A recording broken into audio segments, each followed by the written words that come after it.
Pada saat ini saya akan menjelaskan tentang sejarah kebudayaan yang mempengaruhi Minahasa. Orang Minahasa tidak mengetahui dengan jelas asal-usul sejarahnya, selain dari cerita tentang Toar dan Lumi Muat dengan ciri-ciri khasnya antara lain Batu Pinawetengan, Aruga, Maengket, Kabasaran atau dalam kurung Cakalele.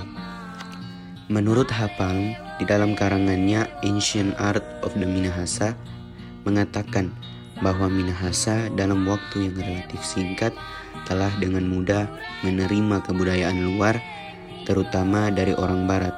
Penduduk Minahasa, baik yang berada di kota maupun yang berada di desa, pada umumnya tidak diperlihatkan lagi unsur-unsur kebudayaan yang asli sebagaimana terlihat pada suku-suku bangsa yang lain di berbagai aktivitas mereka. Sebagai contoh, Maengket merupakan tarian adat Minahasa, akan tetapi tariannya tidak memperlihatkan keaslian khas Minahasa, melainkan sudah bercampur dengan kebudayaan luar. Demikian pula seperti tenunan asli Minahasa sudah tidak diketahui lagi. Padahal menurut cerita-cerita orang-orang tua di Minahasa bahwa kain tenunan Minahasa sebenarnya ada, akan tetapi sudah hilang. Mereka mengatakan kain itu bernama Karai Momo, terbuat dari sisal Manila. Bila dibandingkan dengan tenunan batik Jawa, kain Bugis, kain Timor, kain Minang, Aceh, Batak, dan sebagainya yang semuanya masih memperlihatkan keaslian akan kebudayaan daerah masing-masing, maka kain yang dikenakan oleh kaum wanita di Minahasa adalah kain buatan luar saja.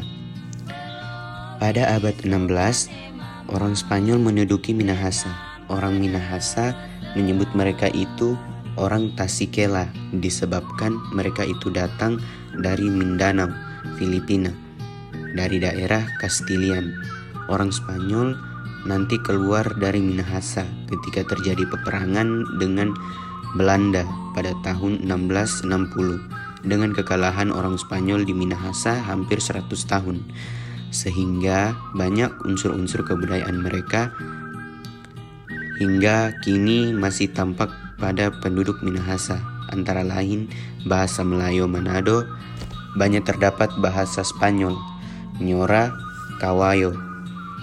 Pakaian Minahasa yang dianggap oleh orang Minahasa pakaian adat tidak lain adalah pakaian ala Spanyol.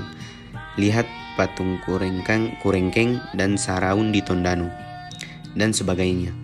Bersamaan dengan masuknya orang Spanyol di Minahasa, masuk pula unsur agama Katolik yang mula-mula dibawa oleh Pater Diego de Magalhaes.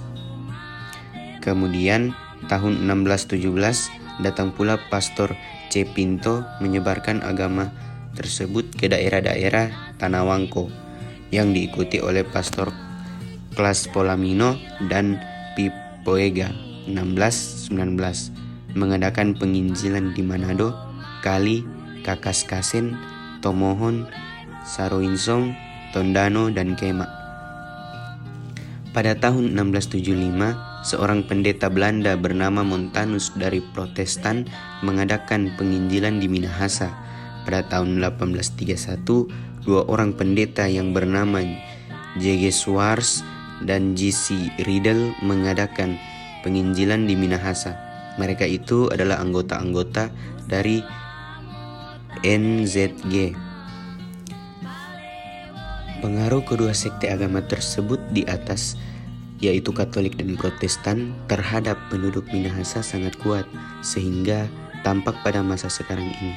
Hal itu disebabkan kedua sekte itu bukan saja mengadakan penginjilan di Minahasa, akan tetapi juga mendirikan sekolah-sekolah dan klinik-klinik serta rumah sakit bagi penduduk. Dapat dikatakan bukan saja unsur agama yang mereka utamakan di Minahasa, melainkan juga unsur-unsur pendidikan dan medis atau kesehatan.